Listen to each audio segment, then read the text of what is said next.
There is one sentence, just one, and when you finally say it, when you truly mean it, when it rises from a place so deep inside you that it no longer sounds like a question or a plea or one more tired negotiation, everything begins to change. Not because the words are magic, not because they carry some secret spell. It changes because the person speaking them is no longer the same person the narcissist expected you to stay.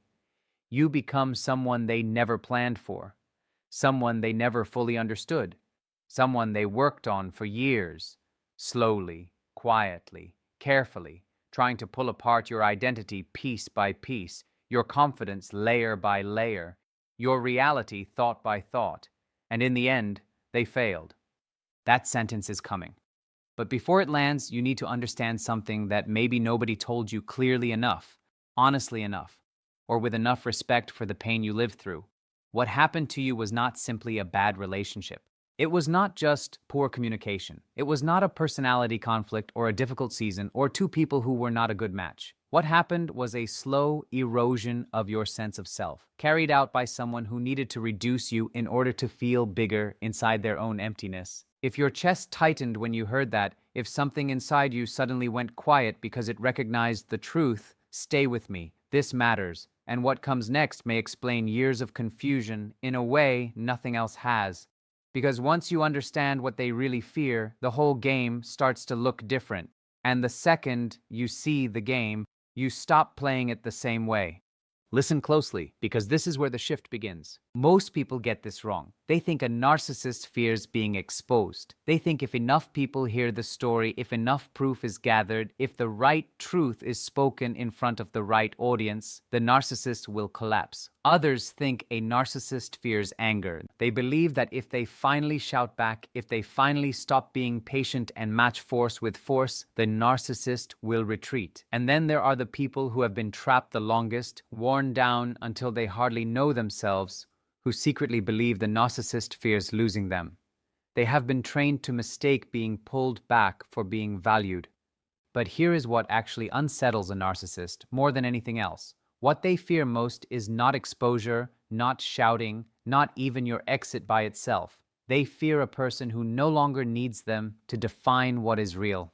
They fear someone who no longer waits for their approval before trusting what they know. They fear a person who has rebuilt an inner self so steady, so clear, so solid that no amount of charm, rage, guilt, silence, blame, confusion, or chaos can move them off center. They fear someone who is fully done, not angry done, not dramatic done, not wounded done, in a way that still hopes for a response, completely done, quietly done, the kind of done that closes like a door and does not shake after it shuts. The kind of done where silence is not emptiness, but strength. And if you stay to the end of this, you will understand why that calm kind of distance is far more powerful than any speech, any argument, or any emotional goodbye you could ever give. To understand why that kind of person terrifies them, you have to understand what a narcissist really is. Not the cartoon version. Not only the loud person who brags and dominates every room and makes everything about themselves. Some are like that, yes, but many are not. Many are quiet. Many are polished, charming, attentive, and sometimes generous in ways that confuse you later. Many know how to make you feel deeply chosen in the beginning, as if you have finally been seen in a way no one else ever saw you, right until the moment you are suddenly unseen. Some always play the victim. Some carry pain like a costume and make you feel guilty for even noticing the damage they do. Some look exactly like the person you trusted, the person you loved, the person you built your future around. But underneath the different styles, one pattern remains the same. They cannot fully hold the reality that you are a separate human being with your own needs, your own feelings, your own limits, your own inner world that matters whether or not it serves them. That is the fracture. That is the core problem. You were not met as a whole person. You were used as a function. You were valuable when you reflected, soothed, admired, absorbed, forgave, explained, waited, and returned. And when you stopped functioning in the way they depended on, they did not grieve you. They punished you. That may be hard to hear. It may even sting. But clarity is not cruelty. Clarity is rescue. And sometimes the truth hurts at first because it is pulling you out of a story that kept you trapped. If part of you still resists that, ask yourself something simple. When did they celebrate your joy without somehow making it about themselves? When did they sit with your pain without turning the conversation toward their wounds, their stress, their excuses, their version, their need to be comforted instead? When did they hear a boundary from you and respect it simply because it was yours, even if they did not like it, even if they did not benefit from it? These are not small questions. These are windows. And once you look through them, you begin to see the structure of the whole thing. Narcissistic control does not appear in one day. It often begins with mirroring. Early on, they seem to become everything you longed for. They reflect your values, they echo your hopes, they seem to understand your hurts with almost shocking precision. They feel familiar, almost faded, and sometimes this is not even fully planned. Sometimes they believe their own performance for a while. That is what makes it even more confusing. But the painful truth is that much of what you fell in love with was a reflection of your own depth, your own warmth, your own hunger for connection, shown back to you in a form designed to pull you closer. Then the mask slips, the warmth cools, the kindness becomes conditional, the understanding becomes control, and your mind, trying to survive, clings to the first version. You tell yourself that was the real one. You tell yourself the coldness is stress, fear, old pain, pressure, misunderstanding, anything except what it plainly is. And that is where the inner war begins. Keep watching this pattern. It explains more than you think. That war has a name. It is the painful split between what you lived and what you were told you lived, between what you felt in your body and what you were trained to doubt, between the truth rising inside you and the version handed back to you until you started repeating it. This is the heart of cognitive dissonance, and it becomes one of the strongest tools of narcissistic control. They do not need to lock the door to keep you stuck. Confusion does the job. The back and forth does the job. Warmth, then distance, praise, then insult, closeness, then withdrawal, tenderness one day, contempt the next. Your nervous system never settles. It stays alert, scanning, adjusting, trying to predict what will bring back the softer version you miss. And this is why the bond becomes so strong. When love is steady, your mind can rest. When love is inconsistent, your mind works harder. It starts solving, studying, replaying, blaming itself, searching for the right tone, the right timing, the right silence, the right sacrifice that might restore what once felt safe. But here is the truth that changes everything. The version you are chasing was never stable enough to build a life on. It was a performance, or at best a temporary state, and you have been exhausting yourself trying to earn something that was never truly yours to keep. That realization hurts. It can feel like grief mixed with shock, but it is also freedom starting to enter the room. And once freedom enters, the old control starts to crack, even if only a little at first. Stay here, because this next part matters even more than people realize. A lot of people use the word gaslighting, but many still think it means one lie, one denial, one twisted story. The deeper kind is much more invasive. It is not only about individual moments. It is about teaching you to distrust your entire way of knowing. Over time, your memory is questioned, your feelings are called too much, your needs are framed as selfish, your boundaries are treated like attacks, your sadness becomes guilt, your anger becomes instability, and your intuition is dismissed as paranoia. Piece by piece, your inner compass is weakened. You stop asking yourself what you think, what you feel, what you need, what you know.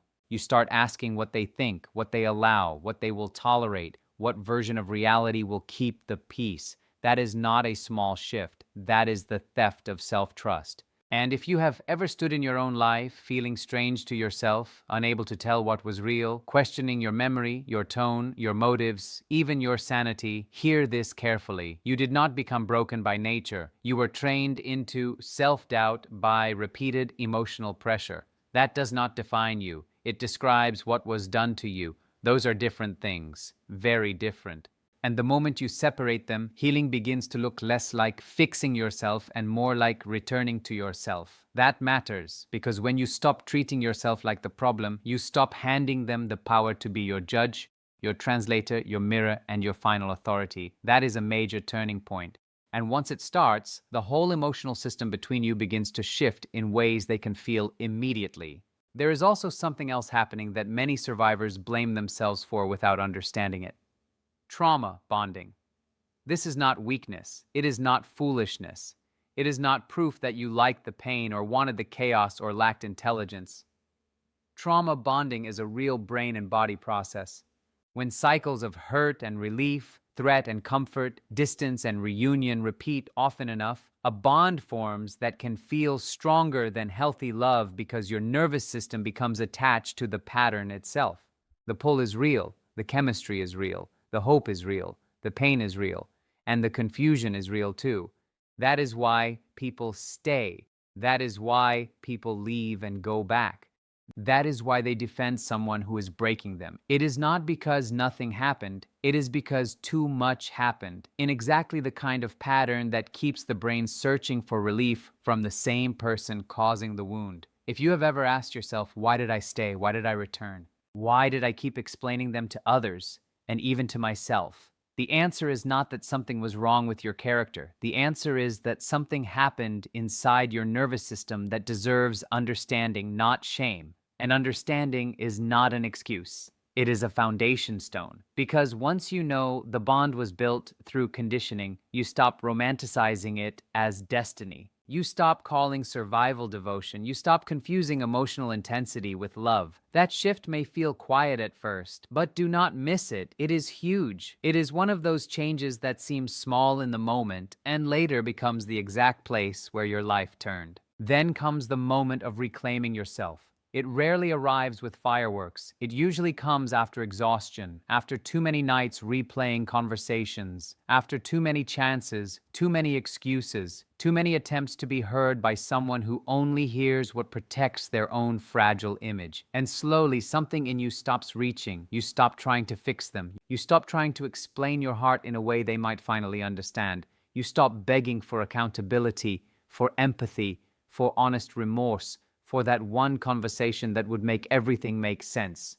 You begin to understand that closure is not something they are likely to hand you, because handing it to you would require them to step outside their defenses and face what they did. And most cannot do that for long, if at all, so your focus changes. You stop needing them to confirm your reality, you step into it yourself. And when that happens, the emotional balance changes fast. Because narcissistic control runs on fuel. Your reactions are fuel, your tears, your rage, your confusion, your hope, your love, your desperate need to settle things and finally make it right. As long as you are reacting, even if you think you are fighting back, they are still connected to your energy. They still matter. And mattering is the supply. That is why they provoke.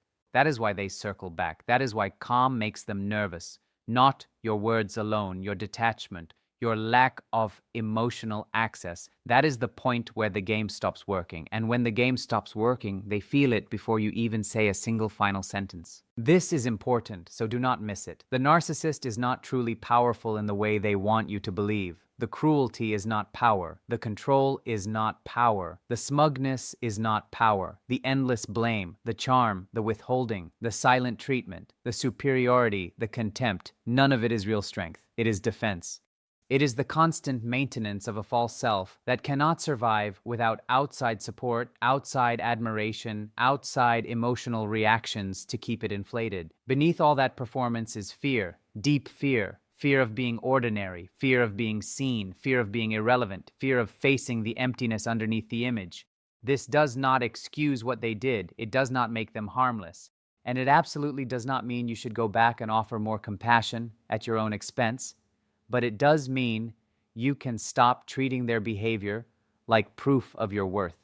They were not cruel because you failed. They were cruel because cruelty protected something fractured inside them. They were not cold because you were too much. They were cold because real intimacy asks for a kind of honesty they cannot tolerate for long. You offered care, you offered understanding, you offered patience, you offered the kind of love that sees a whole person, including flaws, and still stays open. And they could not receive it cleanly, not because your love was lacking, because the part of them that could receive it fully was underdeveloped, buried, or defended against. That truth is painful, but it also releases you from carrying their distortions like a verdict on your value. And that release is where your calm begins to grow. When you really understand that, something soft but powerful happens inside you. You stop taking every insult as a message about who you are. You stop treating every rejection as evidence that you were not enough. You stop looking into a broken mirror and calling the reflection truth. Instead, you begin collecting your own pieces,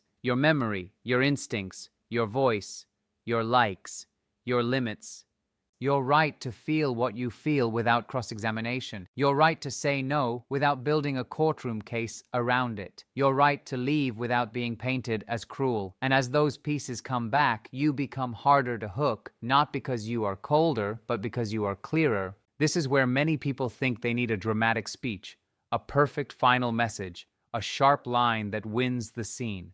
But that is still theater. That is still engagement. Real freedom is quieter. Real freedom does not need applause. It does not need the other person to admit what happened.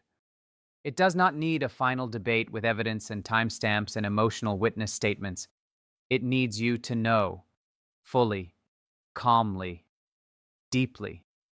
If this is hitting home, stay with the next part, because this is the line everything has been moving toward. And it only works when it comes from truth, not from performance. If you say it to provoke, it loses force.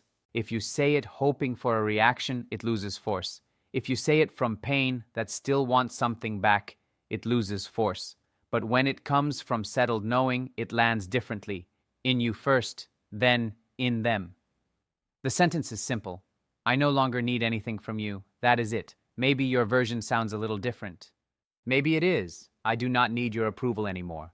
Maybe it is. I trust what I know now. Maybe it is. I am not waiting for you to change. The exact wording matters less than the meaning.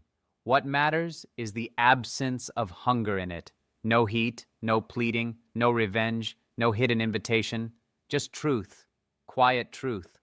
That sentence has power because it removes the very thing narcissistic control feeds on. Access to your need. Not, I hate you, because hate is still attachment. Not, I am done with you, if it is spoken with shaking hands and hope that they feel the loss. Not even, I forgive you, because real forgiveness does not need an audience and does not require an announcement. But, I no longer need anything from you closes the circuit. It tells the truth they fear most. They are no longer the source of your identity, your peace, your reality, your hope, or your future.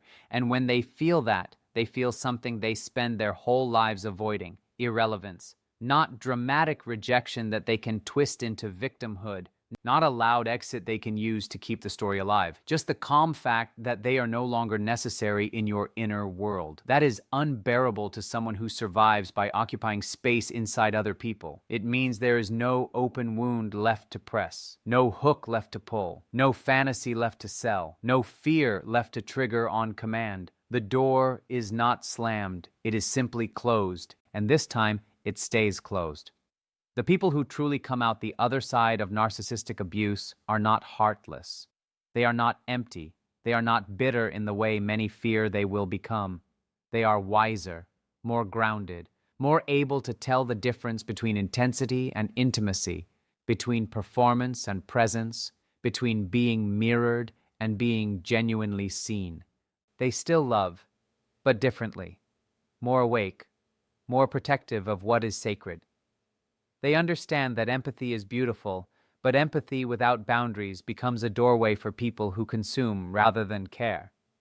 They understand that devotion is precious, but devotion without self-trust can be turned against the giver. And most of all, they discover something that may have been buried for years. They were never weak. They were targeted because of their depth, their openness, their loyalty, their capacity to believe in healing, their willingness to see the good in people. Those are not defects. Those are strengths that were misused by someone who could not create that light within themselves. They reached for your light because they did not know how to live by their own.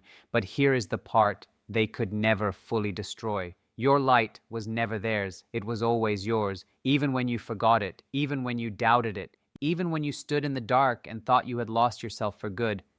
You did not. You survived. You are still here.